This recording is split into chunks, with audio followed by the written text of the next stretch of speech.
ఈరోజు Vijayawada hotel Fortuner మురళిలో teenage గర్భాల నివారణపై అవగాహన సదస్సు.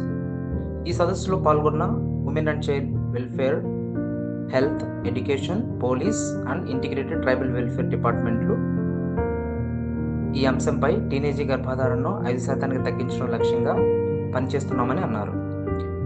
విజయవాడలోని బందర్ రోడ్లో ఉన్న హోటల్ ఫార్చ్యూన్ మురళిలో టీనేజ్ గర్భాల నివారణపై బాలల హక్కుల ప్రచార సంస్థతో కలిసి women and child welfare, health, education, police, integrated tribal welfare department వారితో కలిసి బుధవారం నాడు కౌమార గర్భాల నివారణ తీసుకోవాల్సిన చర్యలపై చర్చించారు.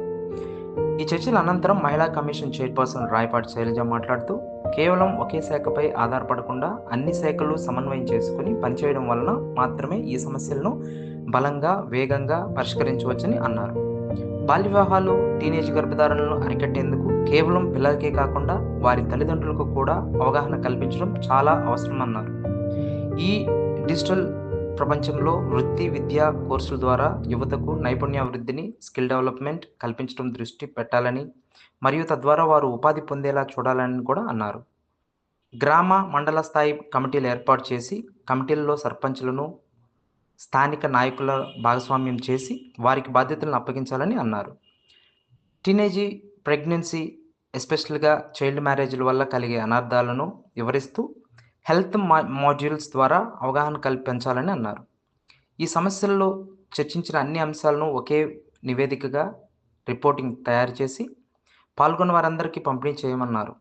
భవిష్యత్తులో జిల్లాల మధ్య ఉత్తమ పద్ధతులను మార్చుకుంటూ సమన్వయంతో పనిచేయాలని చైర్పర్సన్ రాయపాటి శైలజ తెలిపారు.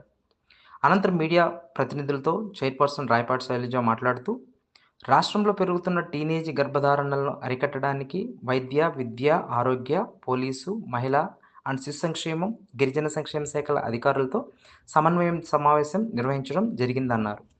టీనేజ్ గర్భధారణలను రాష్ట్ర వ్యాప్తంగా తగ్గించడానికి అందరూ సహకరించాలని పిలుపునిచ్చారు.